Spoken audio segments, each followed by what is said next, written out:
I still remember that time clearly. It was a hot night in 1997. The dashboard clock showed 10:30 p.m. At that time, I was known as Kuwait's most famous wedding singer. My schedule used to be booked months in advance, and I never accepted last minute work.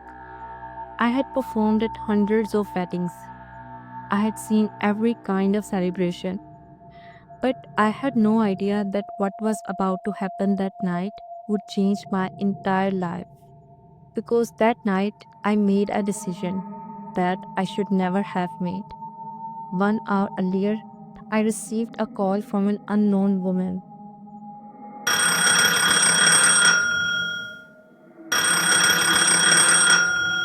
As soon as I answered the phone, I felt that something was wrong. She was not speaking like a normal customer. She was crying. Her voice was trembling.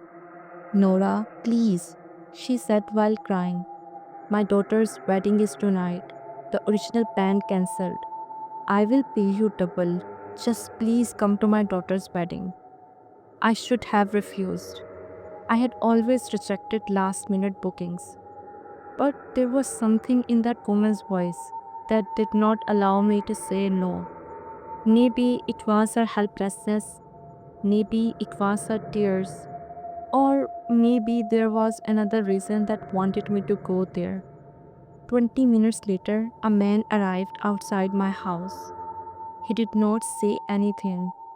He only handed over an envelope and left.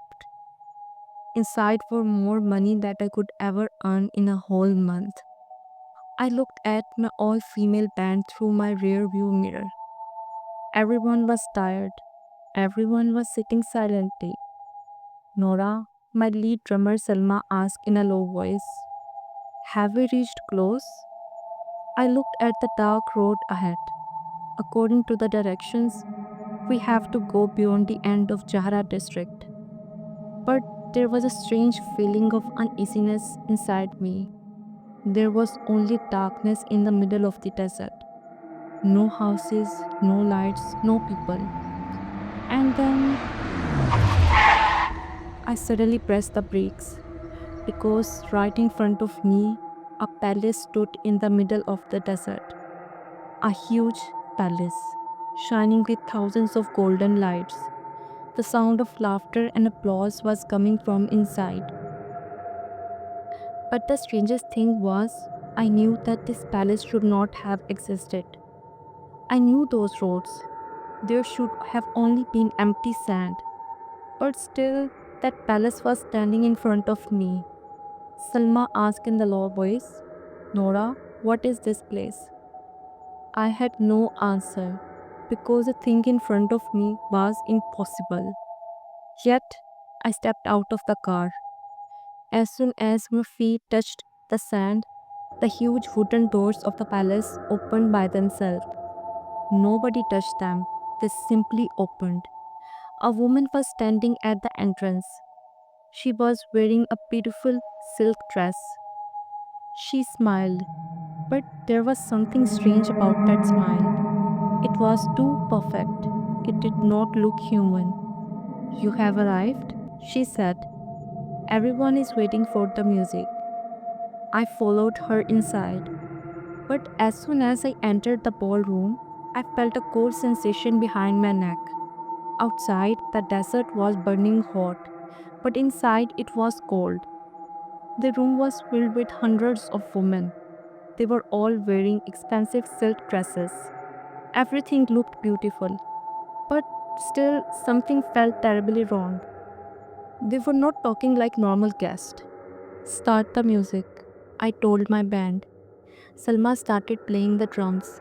The deep sound echoed throughout the hall.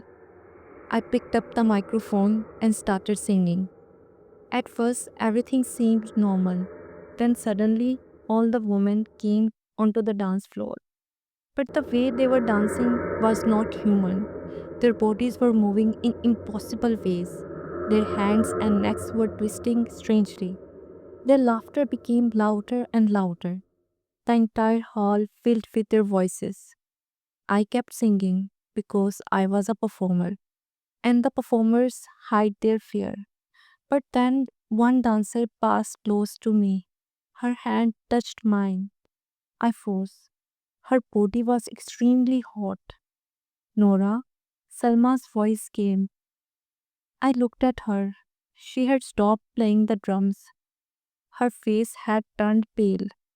Nora, look down. I did not want to look. But still, I slowly lowered my eyes, and what I saw shook my soul. Under those beautiful dresses, there were no human feet. There were feet covered with hair, twisted backward. At that moment, I understood. Those women were not women, they were demons. Then suddenly, one dancer stopped. She turned her head toward me. Her neck twisted beyond a human limit. Her eyes turned completely black, deep, and empty. Then she smiled, and behind that smile, sharp teeth appeared. The entire hall became silent. Hundreds of black eyes turned toward me. They had realized that we know they were not humans. My hands were shaking. My heart was beating heavily. But I understood one thing: if the music stopped, we would not survive. Salma, I whispered, do not stop the music. If we stop playing, they will not leave us. Salma started playing the drum again with trembling fingers. I took a deep breath, and this time I started singing again. Those demons moved back and then they started dancing. And we kept playing for 2 hours straight. My voice was breaking. My throat became dry. But I could not stop. I was only praying, just keep us safe until morning. Then, exactly at 4:45 a.m., the first light of dawn spread across the desert. And at that exact moment, every light in the palace went out. Complete darkness. The music stopped. And then a scream echoed that I have never forgotten. We left everything behind and ran. The doors opened by themselves. We reached the car. My hands were shaking, but the engine started.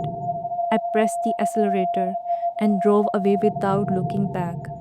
I kept driving until I saw a police car on the highway. I stepped out of my car.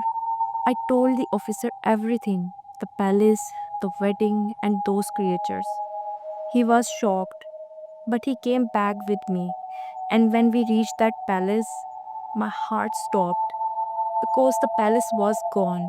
There was only an old house, a house that had been abandoned for 30 years. And inside, our drums were lying there, exactly where we had thrown them. After that night, I never sang again because some things are impossible to forget. And I could never forget that night.